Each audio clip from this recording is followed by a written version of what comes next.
We're born in the moonlight. Ain't no fantasy. Can't breathe in the sunlight. Hello, Aromas. This is Aromie here. Welcome back to Changeling. We're here. Brenna's flashing us this potion or whatever the fuck this elixir is. I don't remember it looking red at all. I thought it was white, but apparently not. Wait, if she had that already then. Oh, wait. If she had that already, then she was already planning to help.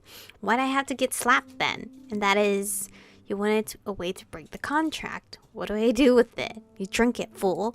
Wait, Brenna, what's... Brenna hissed at him. Stay out of this. She asked for my help and I'm helping. If you want to watch, fine. But this doesn't have anything to do with you. I gave Ewan a hesitant look as I reached for the bottle. He was definitely concerned. Oh, no, I have a feeling he's going to steal my heart. Though I couldn't exactly say I wasn't concerned as well, but my options were limited, and I was running out of time.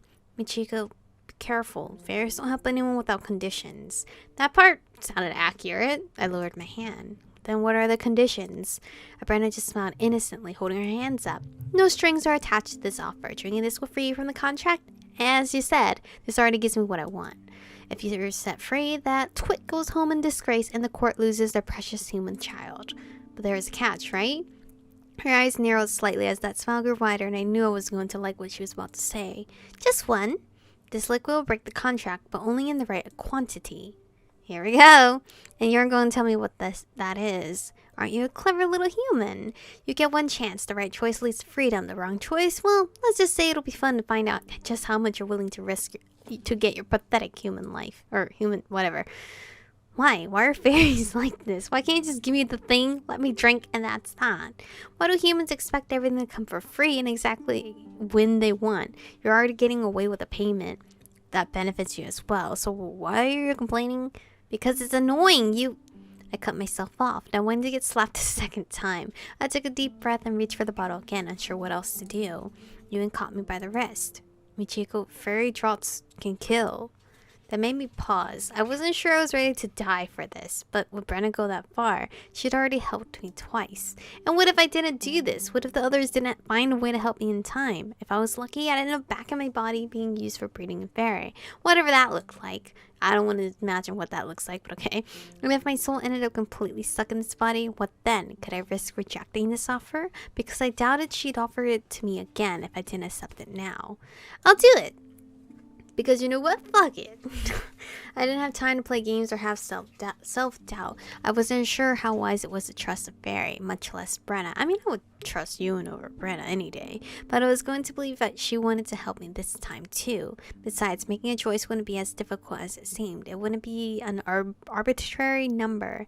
One thing I had learned about fairies was that they were always fairies. Even Brenna. Certain numbers and patterns were repeating the themes in fairy lore. I just had to pick the right one for this particular riddle. Good, so tell me, how many drops of this liquid do you think you need? Right. I tried to ignore how Ewan was standing nearby with this distressingly worried look on his face. Okay, so if I had to pick numbers that fairies seem to really like, it would probably be 3, 4, or 7. Which one? 3 was a pretty common number in fairy lore. Trials and chances often came in groups of 3. It was a number of completion and balance.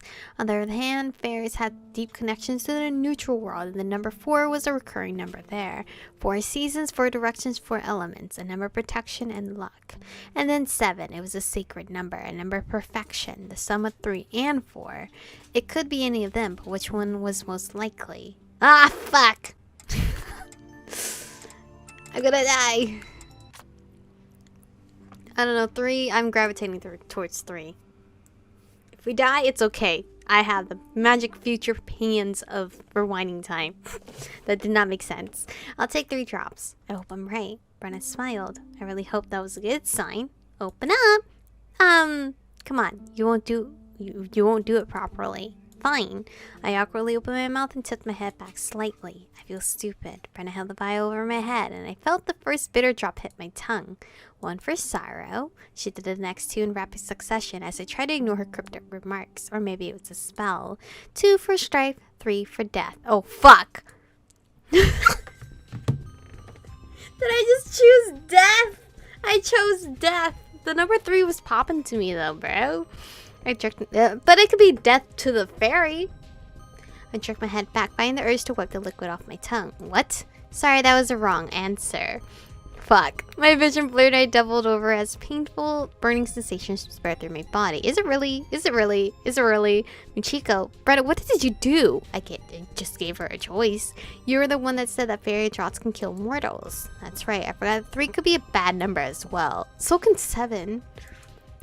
Well, in the end, she is going to be separated from the changeling, so I guess she still gets what she wanted. Everything slowed down. Brenna's speech time itself. I felt myself falling in slow motion too. 4. You made your choice? I nodded. I glanced you and cautiously gave him and saw him mouthing something. Is he saying 7? What? Brenna whirled around and glared at him. He looked at her impassively. Stay out of it. She looked back at me angrily. What's your answer? Yun was trying to tell me the correct answer, wasn't he? 7. I thought 7 was gonna be wrong because that's a lucky number, so I thought they're gonna be like, nope. Joke's on you, it's not lucky this time. I found myself saying it without thinking. You probably knew more about it than I did. I just hoped he was right. Brennan raised an eyebrow aside, almost in defeat. Wise decision. That was right? Ewan breathed a sigh of relief. Brennan pulled out a smaller flask. Your girl almost died. All the way. I went all the way through the dialogue. Into which she began pouring the liquid, 1 drop at a time. Before my eyes, it changed from dark red to gold. 1 for sorrow, 2 for strife, 3 for death, 4 for life, 5 for joy, 6 for love. The rhyme she recited reminded me of a bit of old counting poems. Usually it counted things like ravens or crows. I wasn't sure if she was just being whimsical or if it was some sort of incantation though. And 7 for dreams and the secrets thereof. What if I just straight up pick 7? Have you made up your mind? 7 drops. I'm going to take 7 drops. Wise choice. I kind of liked it when Ewan told me. Ewan, can you just tell me again? She handed the flask to me. Drink it after midnight. Oh, it turned yellow now. But before 3 in the morning. If you don't drink it by 3, you lose your chance. And she placed a finger to her lips. If you talk to anyone about it, the potion will lose its magic. So no speaking of this to others. Why that particular time of day? Between midnight and 4 in the morning is when it's easiest for things like this to manifest. You haven't read about it in your research. Brenna turned to him and hissed, but he just scowled in return. I don't give a damn about your stupid fave riddles, Brenna. I let you have your fun with the potion. That's enough already. Aw, Ewan. Does that mean Ewan's route he'll know how to save me? Wow, that'll be like the best way to end off the series. Brenna flounced back to the club, leaving the 2 of us alone. I sighed and leaned back against the table, looking down at the little flask in my hands that had actually been easier than I expected. Yeah, you totally didn't almost die by my hands. Nope. Not at all. So, you're a changeling, huh? Apparently. I can't believe you went to Brenna for advice. Well, like I said, she's been involved from the start. I had a hunch she'd be willing to offer something, and I was told I'm running out of time for getting my body back. The only other ways to send a changeling back that I've read about typically involve torture and murder, and I'm not up for either of those. Thank you very much. This is why I hate fairies. Kind of weird thing to say when you are one. Just because I'm fae, it doesn't mean I like them or their ways. I was raised human, you know? Oh. Did you just also magically turn fae? I guess it makes sense, sorry. Well, at the very least, I can understand your frustration then. But I guess I have a solution now. That's what I was after. Yeah, well, I'll be staying up tonight, so send me a message before you drink that thing. You can't tell others about it, but I already know. You think Brennan lied about it. If I understand what's happening, the part of you that's you has to be returned to your physical body. Then you had to be returned to this world from fairy. Any idea where you'd be returned to exactly? Well, no. They also have an annoying tendency to seal memories. Ugh, tell me about it. Oh my god, Yuvin's gonna be the best route to end off on. So you have no clue where they'll dump you or what you'll remember about your situation. That's a good point. I mean, I assume they'd return me to my house, but they could return you to your old house or the place they stole you from. I guess that's true. Ugh, I didn't even know where that was. So let me know before you drink it. I'll stop by your place to check on things, and if something seems wrong, I can let the others know. It might not be Samhain anymore, but that doesn't mean it's safe to wander around at night, especially because that Oriad's still out there. Good point. Thanks. Don't mention it. I know what it's like to have your life screwed over by the Fae. I didn't know if I should be sorry about that or just glad I wasn't the only one. Probably both. When I returned to the club, it was already well into first period, and I really didn't expect to be doing much in the way of class. My phone chimed steadily, and I pulled it out, thinking it was another text from Mom. "Oh, it's Spencer. I'm going home. I don't feel well." "So you're leaving me here again?"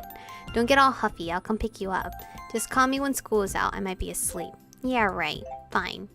I flopped face first onto the sofa with a loud groan. Worst morning ever. I held up the little vial of gold liquid, sloshing it around. Was this really going to help me? Brennan wouldn't have tricked me, right? No, I didn't think so. Fairies did what they could to trick you, but they tended to keep their promises. This was for real. I just had to wait until midnight. I rolled to my back and stared up at the ceiling. Once I got this changing thing sorted out, I needed to talk to Corvin. A long talk. There were so many things I needed to ask. I just hoped that he finally caught Kara's eye. I really hoped he was going to be okay. Spencer came to pick me up like promised, and I went straight upstairs when I got home. Mom texted that Grandpa's condition was the same and they wouldn't be coming home, which was to be expected. I kicked my shoes off and flopped onto my bed. I really needed to write down what had happened during the day. I stood and went to my desk, pausing when I saw the little small bottle of foxglove and bluebell sitting on the corner. Wait, had I left the drawers in that position? It felt like they'd been moved. I stood up looking around my room. Nothing else seemed out of place. But I pulled open the drawer, inspecting the contents. My journal was there, placed haphazardly on top of my pens and pencils. I frowned. Usually I set it in, then I put my pen on top of it. I shook my head. No, it's probably just being paranoid, and I didn't want to start sinking to Spencer's depths. Either that or the brownie had been playing around in my stuff. That wouldn't be shocking. That wouldn't be a shocking bit of behavior. The last few days were a blur. I probably just hadn't been as careful with my things. No, fam. I wouldn't know for sure. My phone chimed and I picked it up to check it was Corvin. "I heard you talked to Brenna." "I heard you did too." He's so cute. You have enough on your plate. Focus on your own problems. As I was waiting on a response to that, a text from Allie popped up. "Hey, sorry I had to bail today. Did you get home okay?" "Yeah, no worries. Everything else okay?" Ewan hinted that something happened. Something indeed. That was an understatement of the year. "Yeah, I didn't have a chance to talk to you about it. There were developments. I can't talk about it. Apparently those are the rules." "Rules?" "Sorry, Brenna's orders. That worries me." "I know, me too." "Cora's also worried about you. Did you know he has some kind of miasma infection?" "I don't know where you heard about that, but yes, I knew. I'm sure Corvin will tell you about it when he's ready. He seems to like to keep me in the dark about things, actually." I set my phone down and didn't pick it up when it chimed again. Clutching my journal, flopped on my bed, trying to sort through all these mixed up feelings. I sighed and dragged my hands through my hair as I flopped back and groaned. Everything was a mess. "Hey, I ordered pizza." "Ooh, pizza? Okay." He had poked his head in the door before I could actually answer him, but I let it slide. "Thank God, I am not up for cooking. Half pepperoni, half cheese?" "Yeah." "Glad you remembered. I guess birthday pizza will have to suffice for now. Can we agree on no school tomorrow?" "I won't tell if you won't." "Oh, that's so cute." He gave me a hesitant smile. "Deal." "Well, wait, well, what?" Sorry. He smiled. Spencer smiled at me, which is so adorable. I stared at him wide-eyed. "Are you okay?" Spencer let out a dry laugh. "What do you think?" "I think you're probably as okay as I am." Spencer shuffled his feet awkwardly. "Will you come downstairs to eat? I want to talk." He wants to talk. I shrugged immediately, a little suspicious. He wanted to talk to me? That was definitely weird. I didn't know if I should be worried or not. "If you want?" He nodded. I went downstairs to wait for the delivery guy. I was left alone in my room, wondering what the heck was happening. Was this a good sign, or was this going to be another fight? Or just more accusations about the club? No, man, this was going to be interesting. Chapter 9, Dreams That Go Astray. It was awkward. Now that we were both sitting at the table, half eaten pizza between us, it seemed like there was a decided lack of conversation. Despite what Spencer had said about wanting to talk, he wasn't saying much. Yeah? Spencer looked away, his fingers fiddling with the edge of his plate. I sighed. We were never going to get anywhere like this. Can you just say what you want to say, please? Okay. I read that journal in your room. Oh. Wait, what? Is what you wrote in there true? Wait. I thought you couldn't read that language anymore. You told me you couldn't read it. Spencer looked away. You lied? You jerk! I didn't want to deal with it back then. We just moved and I don't know. I know you were trying to apologize. You ripped the note up and threw it in my face and said you couldn't read that stupid code anymore. Ugh, whatever. Okay, not getting mad about something that happened 5 years ago. I can't believe he lied to me and read my journal. I looked away trying to not pout. And yes, it's all true. Exactly how much did you read? Well, most of it. I mean, I did forget some of the code, so some of the journal was a little confusing. Serves you right. I read about the club, about everyone in it. Is that really true? I mean, it sounds... But then he sighed. Are you saying you read it and you're actually willing to believe it? Spencer chewed his lip. It's not like I haven't seen things I can't explain. I saw on Halloween in the woods. That was you? I hadn't had much time to think about it since then, but Danny and Ellie had tried to chase someone down. I followed when you left. That was the first night I left the house then, wasn't it? You followed me outside. That's why you were waiting in the kitchen when I got back inside. And the night the thing chased me up to the house, you were planning to follow me. Something really chased you. Hang on, that's an entirely different situation. Back to the journal. Back to the journal. This is where we're actually going to say today because I actually caught the time.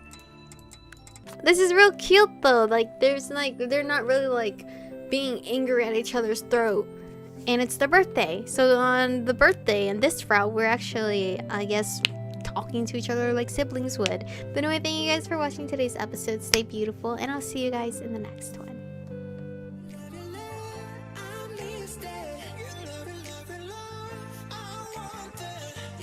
touch it,